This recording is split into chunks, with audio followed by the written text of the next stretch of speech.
very pleased to be here on My Magical Thing with Deborah Allen, jewelry designer, tarot reader, writer, and teacher. Debs, it's lovely to have you here. Hello, nice to be here. Well, my friend, thank you for taking the time to show us your magical thing. Please, may we see your magical thing, Deborah? Yes. So this is my magical thing.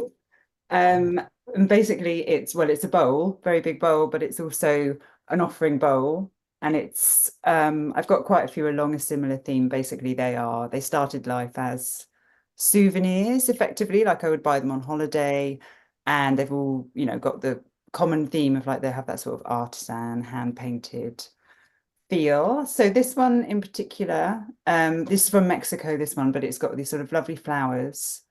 And in here, what I thought were just two birds. But when I knew that I was going to talk about this, I looked at it and I thought, okay, actually, those are not birds. So I'm going to look at that if I'm going to talk about it. But so I'll get on with talking about the actual thing and then I'll talk about that after. Um, so yes, I've picked this bowl because it represents all of them. Um, and basically, these all started off like for serving food, but once I got in more into like esoteric practice, principally tarot, but then eventually I was like, oh, what do I actually do as a spiritual practice? Like you start to ask yourself that. Or like, I mean, I suppose I was asking myself, how do I worship? But I didn't really know that at that point.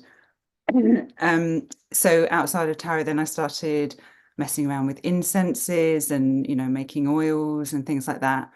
And most people will know this story. Like you start going into the kitchen and you start getting things, you start thinking like, oh yeah, there's stuff in there that I need. So eventually my eyes started gravitating towards the bowls and I was like, oh, okay, I can use these. I can start putting my offerings together.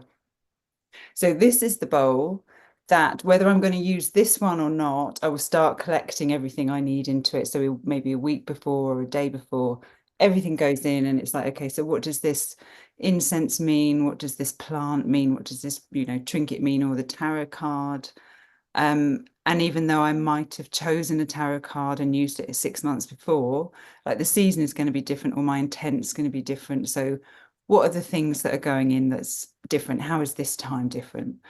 And then obviously the aim is that I then arrange it into something that's attractive, that's honoring the celestial spirit that I'm trying to entice down. But when I say attractive or pleasing, that's pleasing to me. Like I've got a very feminine aesthetic, so it's not going to be the same for everyone. You don't have to do something that, other people deem as being beautiful. It's like what you feel is beautiful. And then yes, so then they will feel that I've honored them.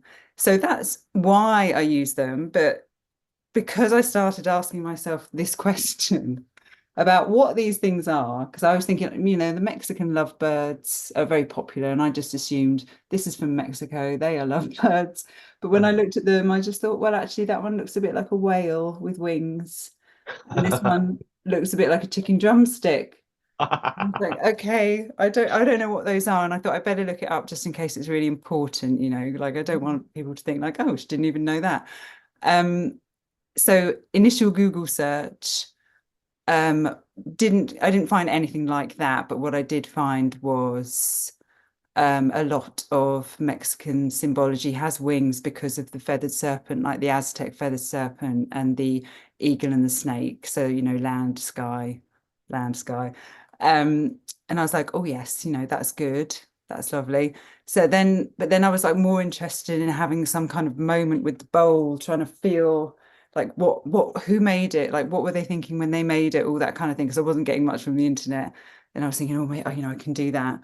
And then after I exhausted myself with that, like the next morning when I woke up, I was like, okay, of course, I can't believe I didn't think of this.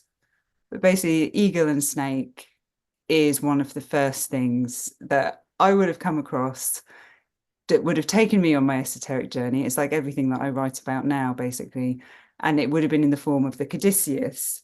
And Uh, I've got the Book of Thoth here, the Crowley Book of Thoth. And I've picked this one because I think this is the first one I would have come across. yeah, yeah. I was going to say at And the I back, would there's have that lovely thought, drawing, isn't there? Yeah, yeah. I would have thought, I love that. I would not have understood it from this book. I would have just liked the image of it because obviously it's the eagle with the snake. So sun, moon, and then you can extrapolate on that, like heaven, earth, conscious, subconscious. And for me, really, the most important aspect of that is that you're thinking about self, then others, self, then others. And that's the way you move through life. You've got to have your conscious thing. So you look after yourself, and then you need to think about others also in that journey as well. So I was really excited about that. And then I thought about the other alchemical symbol, which made it a bit more relevant, which was the flying serpent. So, you've got the one on top with the crown, which represents spirit, and the one below that represents matter. And I was like, oh, brilliant. I am going to have these as my flying serpent. So I've got as above, so below. And, that's fundamental to my practice. And so I've got it in here. That's brilliant. And then to do that, I turned the bowl and I thought, yes, that would be my as above, so below, but they're doing a bit of a dive bomb, so it doesn't really work. But what I did get excited about was because then, I don't know if you can see all this, then I sort of saw another alchemical symbol like the world egg or the cosmic egg. So you've got the Yeah, earth yeah. in the middle and then the heavens depicted around the outside. And then also what I got from that, then I got north, south, east, west. That suddenly became very clear. Four elements, the four seasons. And I was like, wow, this is amazing. So I'm actually really pleased that I did this because otherwise I would never have thought of those things. Like there's always something in the bottom of this bowl or it's always on the shelf. So I never look at it really. So I just want to say thank you because now I've got a really amazing bowl that I didn't realize I had. Deborah, that's delightful. And I'm really, really pleased that this opportunity to share that magical thing, which you've used all the time in your practice for probably for many, many years, has given you an opportunity to see magic afresh in a different way, in the way that the imagery and the patterns on that bowl are provided by whichever mysterious artist it was. Where's this particular one from? Do you know? This is from So Mexico. it's This is from Mexico and it does have, I use the word factory loosely in yeah. one sense that it's when I looked it up, it's nice that they have good amenities. You don't want to be someone to be working in a mud hut if actually they'd quite like a nice standard of living. So I would deem it as a factory, but I couldn't really tell much else from it. So yeah, That is lovely. Thank you very, very much for sharing with us that amazing magical thing. May it serve you well for many years thank to come. you. Hi, Debs, that's brilliant. I'll see you soon. Cheerio. Thanks, Julian. Bye bye.